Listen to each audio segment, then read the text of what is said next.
Shalom, selamat pagi Sobat Karunian. Pagi hari ini kita akan merenungkan firman Tuhan. Namun sebelumnya kita akan berdoa terlebih dahulu. Yuk kita berdoa. Dalam nama Yesus kami berdoa. Terima kasih Tuhan untuk pagi hari ini. Kami akan membaca firman-Mu. Berkati firman Tuhan pagi hari ini. Dalam nama Tuhan Yesus kami berdoa. Amin. Sobat, kita akan baca dari kitab 2 Tesalonika pasal yang kedua, ayat yang ketiga. Saya akan baca untuk kita. Janganlah kamu memberi dirimu disesatkan orang dengan cara yang bagaimanapun juga. Amin. Sobat Karunian yang terkasih, surat ini ditulis oleh Paulus untuk meneguhkan jemaat di Tesalonika, supaya mereka tidak gampang terpengaruh oleh adanya pengajaran-pengajaran sesat yang mengalihkan mereka atau mengkaburkan makna dari kebenaran tentang kedatangan Tuhan pada akhir zaman.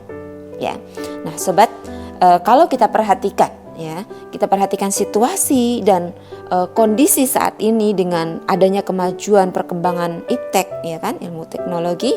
Nah, yang terus berkembang dan berkembang terus, ya kan.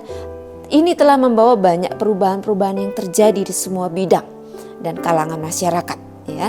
Semua orang dapat merasakan dampaknya baik yang positif maupun negatif.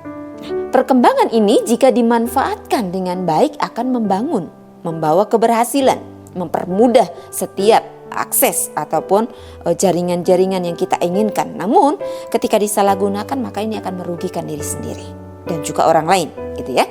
Nah, dengan dipermudahnya akses manusia untuk mendapatkan informasi, tanpa kita sadari seringkali pengaruh pengajaran sesat itu dengan leluasa juga disebarluaskan secara bebas, baik di media sosial maupun secara audio, ya kan, sehingga kita kalau kita tidak pandai menyaring informasi-informasi yang hadir di sana, maka kita bisa menjadi rugi, bahkan merusak kehidupan dan masa depan kita.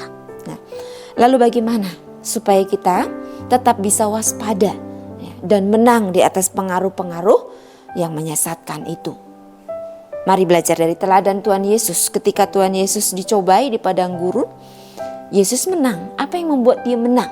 Ternyata ada dua kuncinya. Yang pertama, Yesus menjadikan firman sebagai pedoman dan kebenaran. Ini penting, ya. Ketika kita tahu pedoman kebenaran dalam firman Tuhan, kita nggak gampang diombang-ambingkan, disesatkan. Yang kedua, Yesus berani menolak dengan tegas pengaruh negatif yang merusak, yang menjebaknya, ya. Oleh sebab itu pagi hari ini, supaya kita tidak disesatkan, maka jangan mau kompromi, ya. Tetaplah waspada dan jagalah hidupmu dengan baik. Amin. Tuhan berkati. Kita berdoa. Terima kasih Tuhan, kami percaya dengan kekuatan dan perlindungan-Mu kami akan tetap aman di dalam pertolongan Tuhan. Bawa kami untuk berada dalam jalur yang benar, jauhkan kami dari segala pergaulan yang tidak baik, sehingga hidup kami boleh senantiasa berkenan dan memuliakan nama Tuhan. Dalam nama Yesus kami bersyukur kepada Tuhan. Amin. God bless you.